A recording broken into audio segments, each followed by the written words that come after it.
A Companhia de Jesus e os jesuítas são referências fundamentais e básicas quando pensamos na educação do Brasil colônia. Desde o ano de 1549, quando desembarcaram em Salvador, na Bahia, a bordo de uma expedição que trazia também o primeiro governador-geral, Tomé de Souza, até o ano de 1759, quando foram expulsos de todos os domínios portugueses pelo Marquês de Pombal.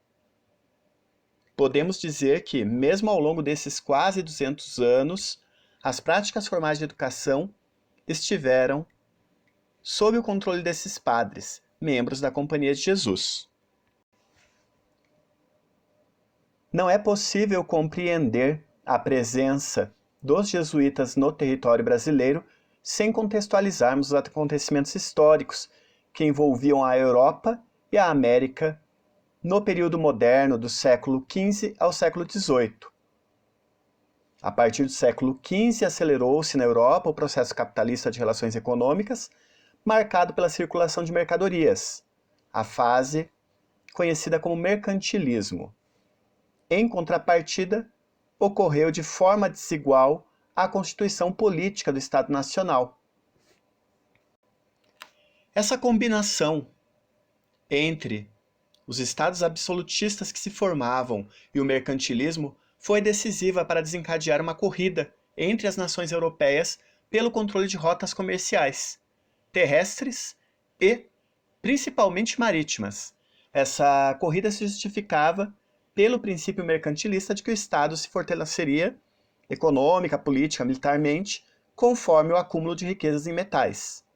A partir de então, a Europa, na busca por ouro, prata, produtos tropicais e especiarias, desbravaria os oceanos e mares, conquistando e explorando porções da Ásia e do litoral africano, culminando com o descobrimento da América. A conquista e a colonização da América, sobretudo por parte de Portugal e Espanha, se inscrevem nessa perspectiva econômica do mercantilismo. As metrópoles ibéricas tinham como objetivo fundamental oferir a maior quantidade possível de riqueza, tanto em metais como em matérias-primas e produtos tropicais. É importante compreendermos que aquele contexto histórico, o valor dado às especiarias tinha uma relação direta com a conservação dos alimentos. Como não existia, naquele contexto histórico, aparelhos como freezers, geladeiras, etc., a manutenção dos alimentos dependia, então, de especiarias como pimenta, como açúcar e um produto como sal também, que garantia a conservação dos alimentos por um período mais extenso.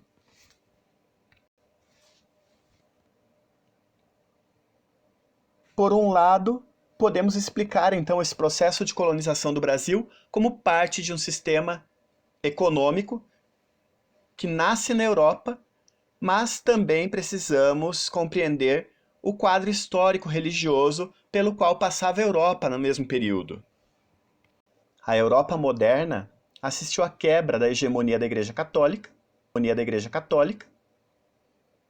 hegemonia que estava consolidada desde a Idade Média por conta das ideias de Martinho Lutero, que desencadearam um movimento reformista no cristianismo com repercussões por toda a Europa, questionando várias das práticas da Igreja Católica. A fim, então, de reafirmar seus dogmas, a hierarquia da Igreja Católica convocou um concílio na cidade de Trento entre os anos de 1545 e 1563, o que desencadeou, em seguida, uma forte repressão aos movimentos protestantes. Entre os instrumentos utilizados, a Igreja Católica lançou mão da Companhia de Jesus, fundada pouco tempo antes do Concílio de Trento pelo religioso espanhol Inácio de Loyola.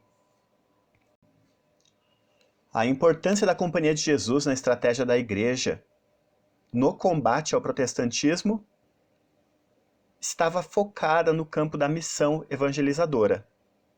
Por meio de seus membros, os jesuítas, a Igreja investiu na educação das elites europeias, impedindo em partes, a propagação das ideias reformistas, reafirmando os dogmas defendidos pela Santa Sé. Os povos ibéricos aderiram prontamente aos ideais da Contra-Reforma Católica, tanto na luta contra os mouros, os árabes islamizados que controlavam parte dos territórios da Península Ibérica, como também no processo de colonização da América. Vemos então que a colonização do Brasil e da América Latina como um todo foi obra de um projeto duplo. Por um lado, o projeto econômico expresso pelo mercantilismo e, de outro, o cultural religioso expresso pela expansão do cristianismo católico. A colonização do Brasil ocorreu nos quadros de expansão mercantilista e católica. Assim, a metrópole lusitana transplantou para a colônia brasileira seu próprio modelo cultural. O desembarque dos primeiros padres jesuítas, sob o comando do padre Manuel da Nóbrega em 1549, não ocorreu por acaso, mas estava perfeitamente de acordo com o projeto colonizador português. Conforme o regimento de 1548, que estabelecia os parâmetros colonizadores da América Portuguesa, cabia aos colonos também o papel de conversão dos indígenas à fé católica pela catequese e pela instrução. A importância dos regimentos de 1548 em termos educacionais está no fato deles constituírem o primeiro documento escrito que trata da educação, ainda que não formulem um sistema organizado e sistematizado. Atribuía uma função aos objetivos educacionais, à aculturação dos nativos, e delegava poderes para o exercício desta a um grupo específico, os religiosos católicos vinculados à Companhia de Jesus. Embora os regimentos fizessem referências explícitas aos indígenas como foco das ações educacionais, o padre Manuel da Nóbrega elaborou um plano de ação para os jesuítas que envolvia também outros grupos sociais, como os filhos e filhas de colonos, e em algumas circunstâncias também a população negra escravizada. Esse plano, com a finalidade de atingir seus objetivos de catequizar e instruir, incluía então como objetivos de aprendizagem o português, a doutrina cristã, o ler e escrever, o canto orfeônico, a música instrumental, a aprendizagem profissional e agrícola, aulas de gramática e, em alguns casos, viagens de estudos à Europa. De modo a tornar a sua prática pedagógica mais atraente, eram empregadas diversas atividades artísticas, como pequenas encenações teatrais, cantos de fundo religioso, além de atividades práticas, como a lida com a terra e pequenos ofícios. Em muitos casos, os próprios padres jesuítas aprendiam a língua tupi-guarani, cujo conhecimento facilitava o contato e as práticas educacionais de catequização e instrução junto aos indígenas.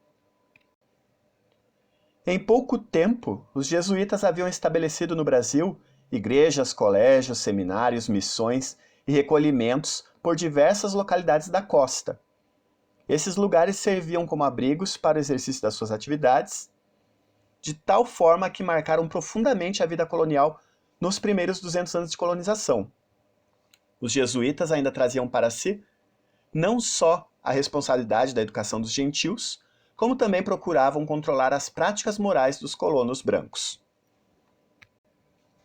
A partir do ano de 1570, com a morte do padre Manuel da Nóbrega, o plano educacional inicial foi abandonado pelos jesuítas, que passaram a assumir o plano educacional geral da Companhia de Jesus, chamado de Ratio Studiorum.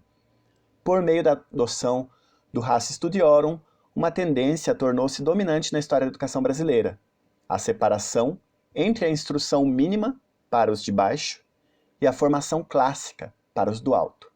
Do ponto de vista prático, significava que aos filhos dos colonizadores brancos, o ensino monopolizado pelos jesuítas se destinava à formação humanística e intelectual de fundo europeu, e aos índios, negros e mestiços bastava a catequização. O Ratio Studiorum constituía-se num plano educacional bastante rígido em termos de práticas pedagógicas e controle de ideias. Estava dividido em 3 etapas: as humanas, os cursos superiores de filosofia e teologia e a complementação dos estudos na Europa, sobretudo em Portugal, em particular na Universidade de Coimbra. Daí o caráter elitista dessa educação, pois somente os filhos dos mais ricos podiam concluir seus estudos no Velho Mundo. Aos nativos, restava somente a catequização e o ensino de práticas profissionais ou agrícolas. Havia um problema, porém. O Ratio Studiorum afastava-se do pensamento científico que, à época, dava seus primeiros passos na Europa. Durante a segunda metade do século XVIII, a coroa portuguesa sofreu a influência dos princípios iluministas com a chegada de Sebastião José de Carvalho aos quadros ministeriais do governo de Dom José I. Mais conhecido como Marquês de Pombal, este ministro teve como grande preocupação modernizar a administração pública de seu país e ampliar ao máximo os lucros provenientes da exploração colonial, principalmente em relação à colônia brasileira. As sucessivas transformações provocadas pela reestruturação do sistema produtivo capitalista marcaram profundamente as relações entre as nações europeias, e a metrópole portuguesa, buscando adaptar-se aos novos tempos, adotou medidas de cunho reformista, tanto em termos políticos como econômicos, e também educacionais. Esse reformismo inviabilizou a permanência dos jesuítas na colônia, culminando com a expulsão destes em 1759. A venda do patrimônio dos jesuítas garantiu altas rendas para a coroa portuguesa, o que mostrou que o poder espiritual dos jesuítas também havia se transformado em poder econômico.